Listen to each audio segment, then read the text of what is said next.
Number 1, yes sir. Roll number 100, yes sir. অতঃপর শেষবারের মতো বন্ধ হলো হাজিরা খাতাটা। খাতাটা পড়ে থাকবে হয়তো স্কুলের কোনো এক কোণে, কিন্তু ধুলো জমা ওই পাতাগুলোতে জমে থাকবে 5টি বছরের মায়াজালে আবদ্ধ কিছু মানুষের নাম, কিছু মুহূর্ত আর জীবনের উষ্ণতম স্মৃতিগুলো। কোনো একদিন এভাবেই শেষ হয়ে যাবে আমাদের স্কুল জীবন। আগে স্কুলে যাওয়ার জন্য কত বাহানা, কত অজুহাত খুঁজতাম। ক্লাস 8-9 ওঠার পরে এমনটা ভাবতে লাগলাম, এই ভালো সময়টা যেন কখনো না ফুরায়।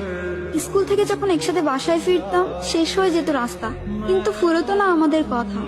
সাক্ষী ছিল লাস্ট বেঞ্চ, সাক্ষী ছিল রাস্তা, আমাদের ফেলে আসা হাজারো রূপকথা। ফাইনালি চলে আসলো বিদায়ের সময়। স্কুলে প্রথম দিনটা আর শেষ দিনটা একই ছিল। চোখে জল ফেলেছিলাম 2 দিনই, কিন্তু কারণটা ছিল একেবারে আলাদা। একটা যাবার আনন্দ আর একটা বিদায়ের ব্যথা। বাস, শেষ হয়ে গেল আমাদের স্কুল লাইফ।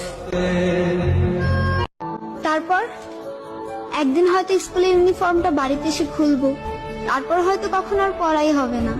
আর কয়েকটা দিন, তারপরে 10 বছরের স্কুল জীবন শেষ হয়ে যাবে। এর সাথে সাথে হয়তো স্কুল লাইফের বন্ধুগুলোও হারিয়ে যাবে।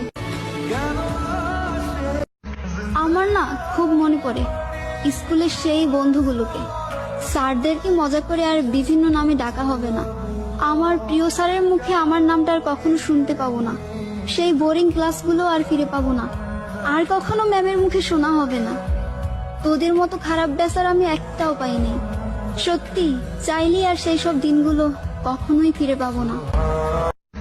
আমার না খুব মনে পড়ে স্কুলের সেই বন্ধুগুলোকে। স্যারদেরকে মজা করে আর বিভিন্ন নামে ডাকা হবে না। আমার প্রিয় স্যারের মুখে আমার নামটা আর কখনো শুনতে পাবো না।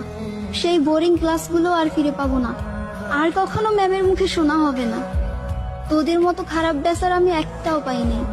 সত্যি চাইলে আর সেই সব দিনগুলো কখনোই ফিরে পাবো না। Roll number 1, yes